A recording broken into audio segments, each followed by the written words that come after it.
अपना दिल में से कहा था लेके कि जदी में हरारू हमर प्यारी होई जी। क्या बात है कि राउरे मंदिर में जाऊ थारी होई जी।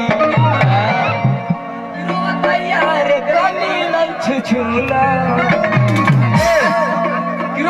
यार ग्रामीण छुछुना कि सब के हुनर में हर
भैया